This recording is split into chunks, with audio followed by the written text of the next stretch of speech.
What's going on, everybody? Welcome into HQ Spotlight on CBS Sports Network. I'm Jacqueline D'Agostino. The NFL is officially back tomorrow. It all kicks off with the Cowboys and the Eagles.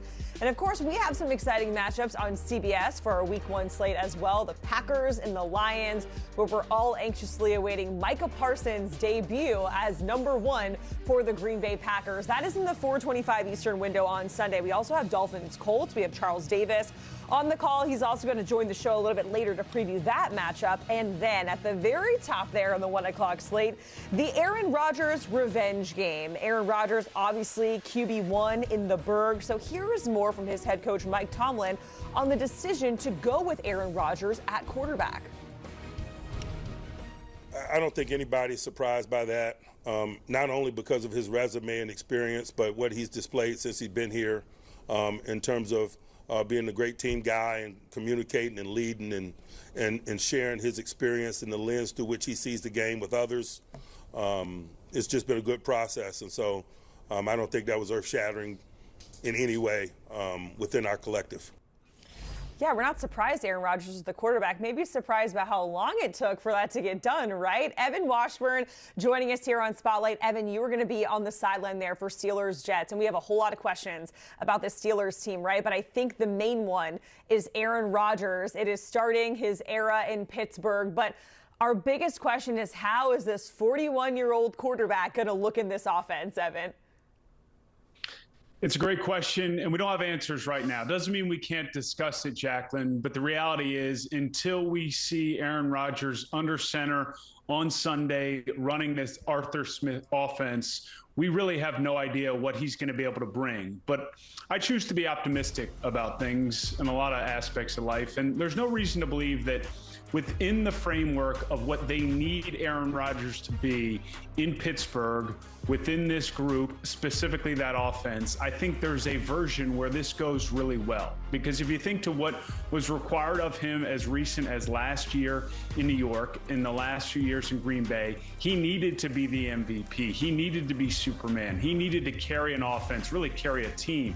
That's not the case this season, and he knows that. He's part of a collective group of fellow All-Pros and Pro Bowlers on both sides of the ball. So I think that allows him to come into this season with a bit more comfort and ease, knowing he's got to make plays, probably some big throws down the stretching games, but this is a defensive-minded team that's going to lean on their defense and not ask Aaron Rodgers to be Superman week in and week out. I was going to say, it doesn't have to be, throwing all the moon balls and doing everything, because to your point, even on defense, there are some superstars, out there. We're going to keep it with the offense here. The run game might look a little bit different. There's no Najee Harris. So with that being said, what are your expectations for Jaylen Warren now, Evan?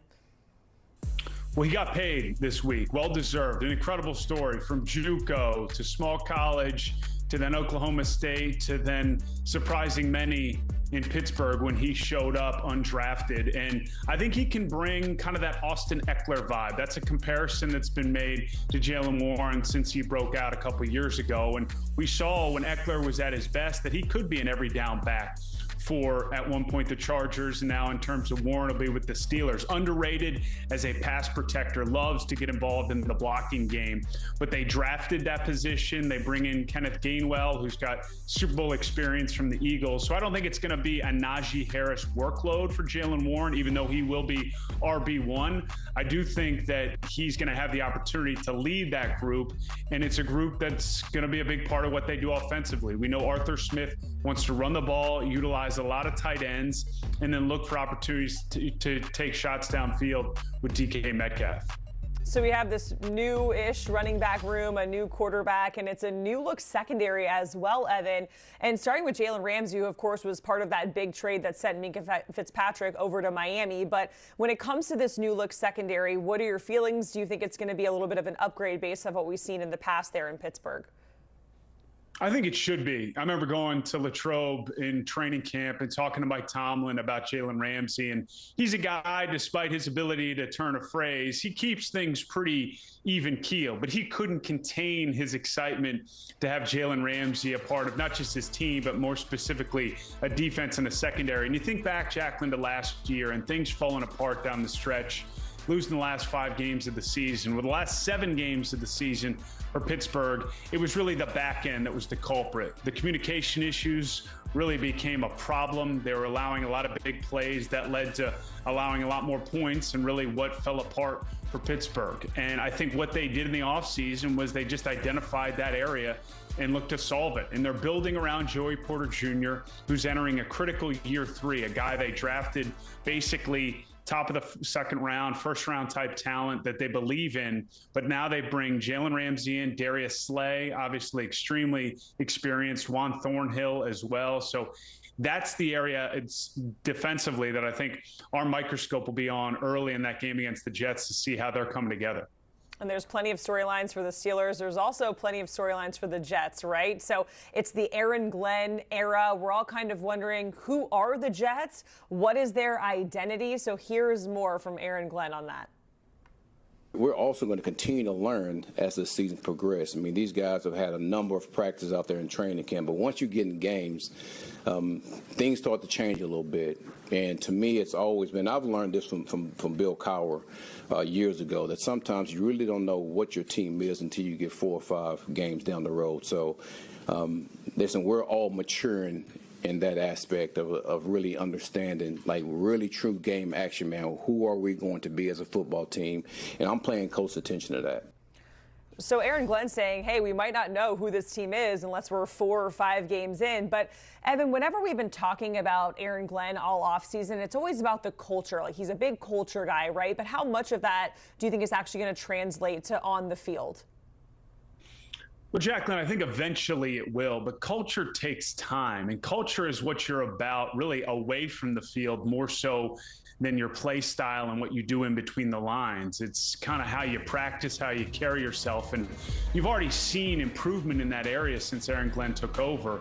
But the reality is they have so many unknowns. It's all so new to not just Aaron Glenn as a first-time head coach, but to all the players that are now going into this season with new offensive coordinators, new defensive coordinators, position coaches, all those things.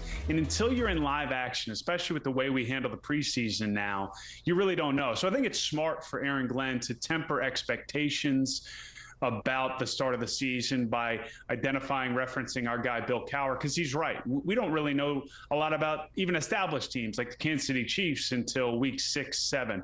That said, a slow start in that environment, that media market, which we all know really well, it can be really deafening. It can be challenging, especially when you've got a guy under center in Justin Fields who's trying to revitalize and really save his career as a starter. So a fast start would be huge for Aaron Glenn in establishing, as you put, that culture and really the identity of what he wants to bring in leading that organization. Yeah, we know in that market there are high expectations, and you're certainly under a microscope. The big news coming down for the Jets today is that their guard, Elijah Vera Tucker, suffering what's seemingly a pretty serious injury that's likely going to require him to miss some time. Evan, how big of a blow and how big of a problem is this for the Jets?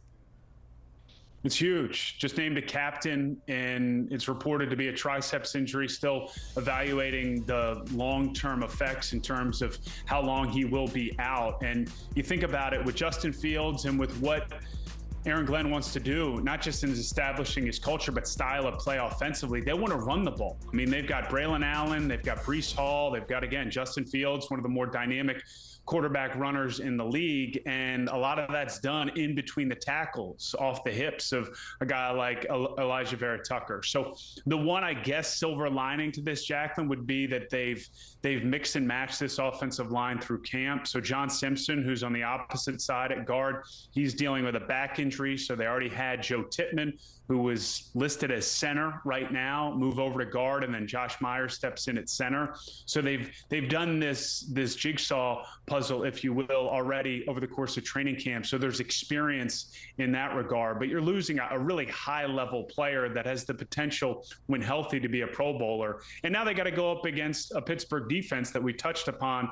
We talked a lot about the back end, but the front aspect is what really is the lifeblood of a Steelers defense with TJ Watt and Cam Hayward. So that's going to be a lot for them to handle in week 1.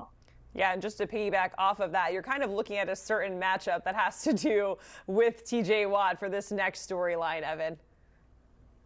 Yeah, the rookie Armand Membo, who's going to now enter his NFL career in week 1 with TJ Watt, a future Hall of Famer, pretty much lined up over him most of that game. That's where TJ likes to rush from. He is moving around a little bit more. Extremely talented player. That's why he was drafted where he was. But you look at this and you think, man, how he starts this game so his confidence can at least be there to avoid things snowballing. You see that a lot of the times, Jacqueline, with younger players. They have a mistake or a missed assignment or something goes poorly early in the game and then things snowball. So you have to imagine offensively the Jets are going to do all they can to support him in that area so he's not dealing with TJ Watt too much one-on-one. But the second you do that, you leave yourself vulnerable to Highsmith on the other side, obviously, and then, as I mentioned, Cam Hayward coming up the middle. Yeah, there's nothing like a welcome to the NFL moment when you have TJ Watt right there in your face, right? We already kind of talked about Justin Fields, so I want to circle back here. We talked about him being dynamic. We know he can use his legs, and it's been kind of a journey for him going from Chicago to Pittsburgh and now the starting quarterback for the Jets. Is this his last shot, Evan, at proving that he can be a starting quarterback in the NFL? Wow, it's tough to make that declarative of a statement as we sit here, even ahead of week 1, but it feels that way, Jacqueline. He's 26 years old. He's had obviously ample opportunity as the top pick in Chicago. He was the starter in Pittsburgh a year ago for the first 6 games, had some really highs, but high moments, but they felt like they were better off with Russell Wilson. It does to me feel like when Baker made his way to Tampa after his stint, obviously in Cleveland, then he moves to Carolina, has that what felt like a weird moment in LA, but maybe revitalized him. And then he goes to Tampa and he refound his stardom, his career. And I think that's the best version for Justin Fields as he sits here. He's been paid relative starter money for this year, but they can get out of it at the end of this year with very little penalty. So this does feel, Jacqueline, as close to a final shot to be a starter, or at least be given the opportunity to start going into a training camp as opposed to having to compete to be a starter moving forward. Evan, we certainly appreciate it. And again, we're going to be watching on Sunday with the Steelers and the Jets, Sunday, September 7th on CBS. One of a lot of exciting matchups that we have on the slate for Sunday, including Lions-Packers as well. That is at 4:25 Eastern, where we're likely going to see Micah Parsons for the first time in a Green Bay Packers jersey. You can watch it on CBS or, of course, streaming on Paramount Plus as well.